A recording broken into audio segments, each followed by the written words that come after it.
What's the deal, man? What's the deal?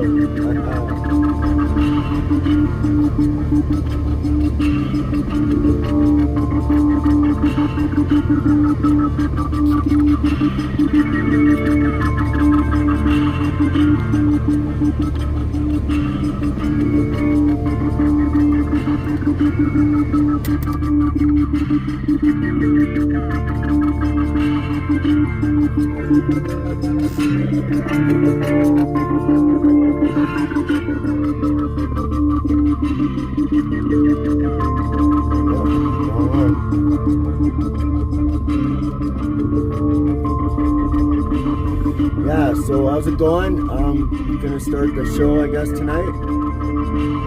Just a minute. Just let me turn this corner here.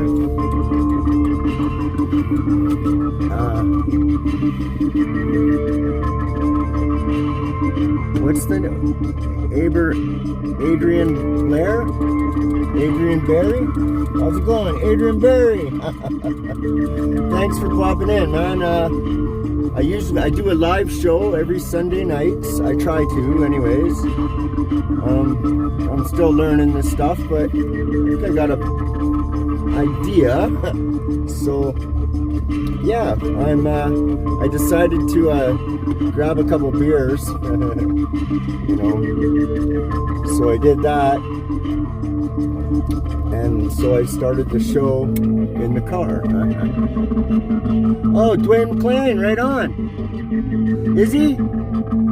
Okay, yeah, right on. I gotta talk to my son there. I call him my son because I used to send him. Just a sec here. Let me get this down.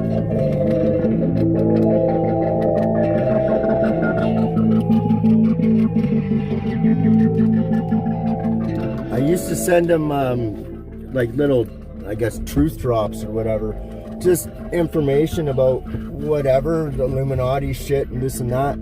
And yeah, plus I like him. I like his style. He's got a good he's got good swag. Sort of he's a smooth delivery guy. Like, he's got a good fucking TV persona. So I dig his fuck am I being? Am I fucking drunk here? Jesus Christ. Yeah, he's got a good I like his style, so that's cool. That's cool. Yeah, you know, I do want to go live with him. And the thing is I've just been, honestly, I'm not like trying to not get in touch with him or anything at all. I've been trying to learn this fucking computer shit, and it's quite a bit. Holy fuck, I'm just right close to this guy, man. You know, I'm 50 and I bought my first computer 2 years ago. And I've never, well, when I was a kid, I did a little bit, and then that was it. I wasn't a video game guy or nothing, right?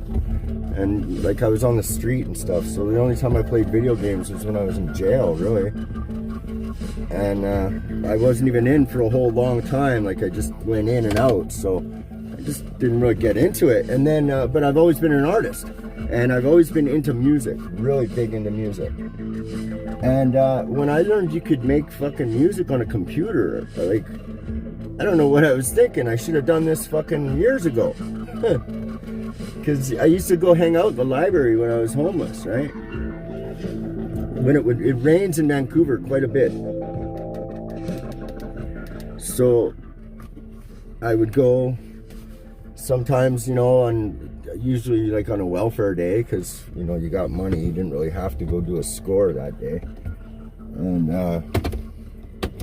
so I'd go on the welfare day, or I'd go you know, just if I did have some cash or whatever for a bit, because when you're strung out, you gotta basically hustle all day long. Every day you're you're getting your next fix. Like, you literally have to think about that, because waking up dope sick is not fun at all. It's really, really,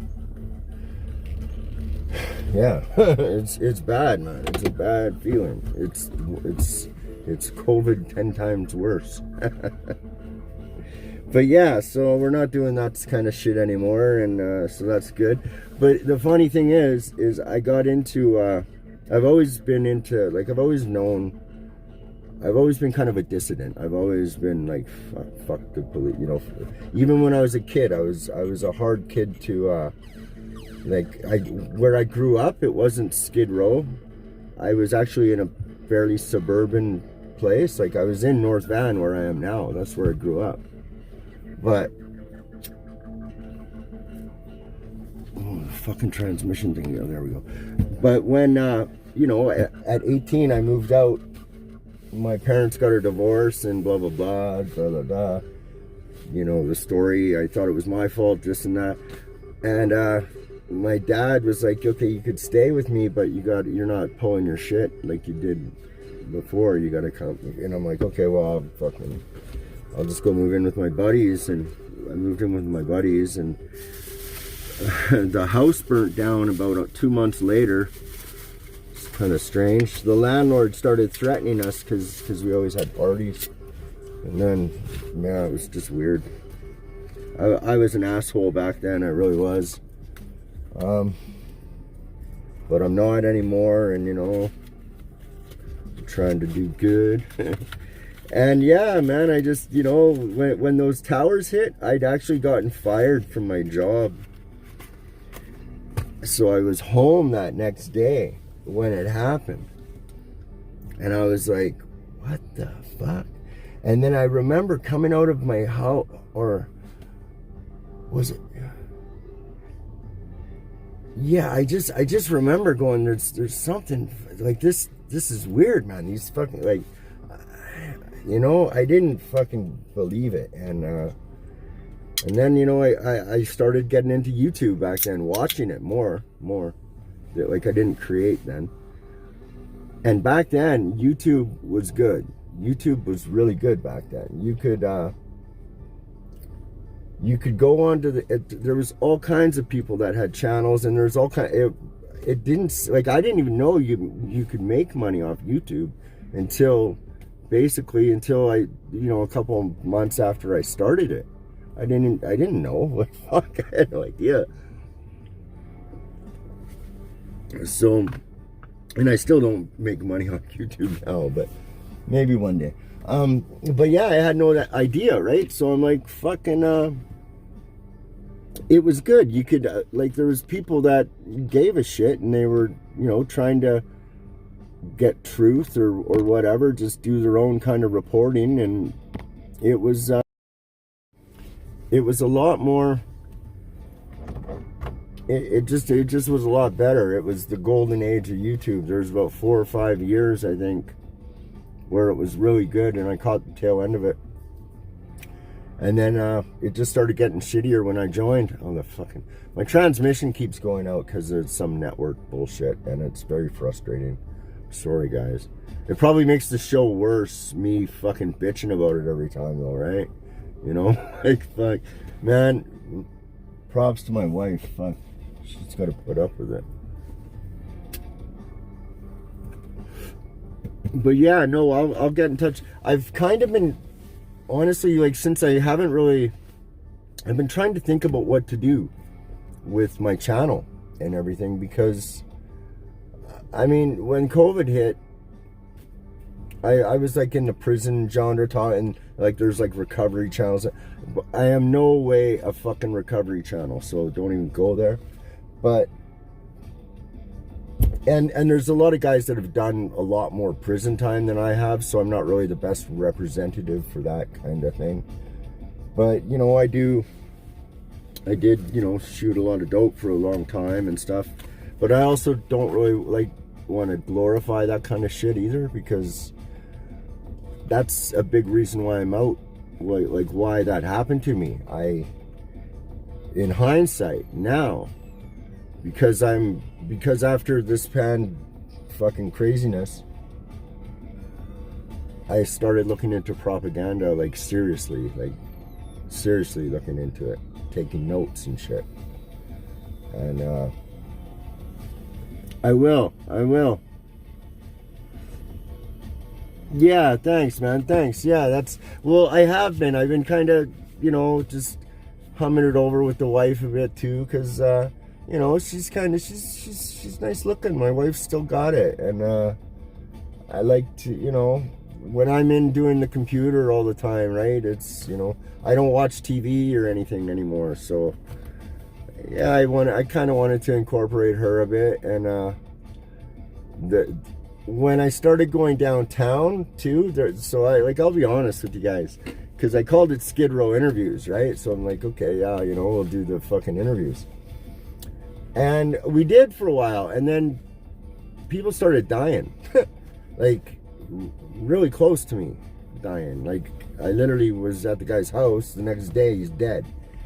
And that just fucking, yeah.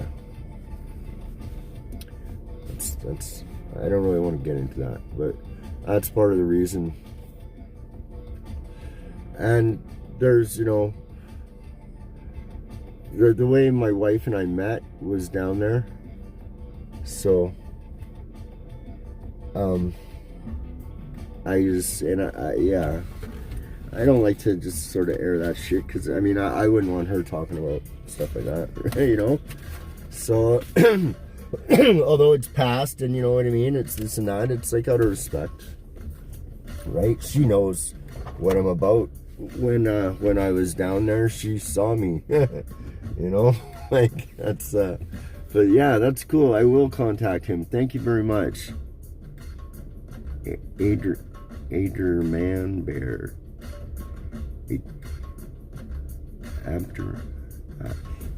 Man Bear. That's a strange name. I don't know how to pronounce it. So I'm gonna walk in, guys. I don't know if anyone's on or not.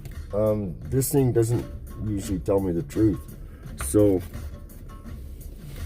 I think I'm gonna stop it, and then I'm gonna start it with the shit. So I'll be 10 minutes, and we'll be back on live. But thanks. Yeah, I will contact him. I've sent 3 emails in my life. I'm going to the public library and actually taking a little course.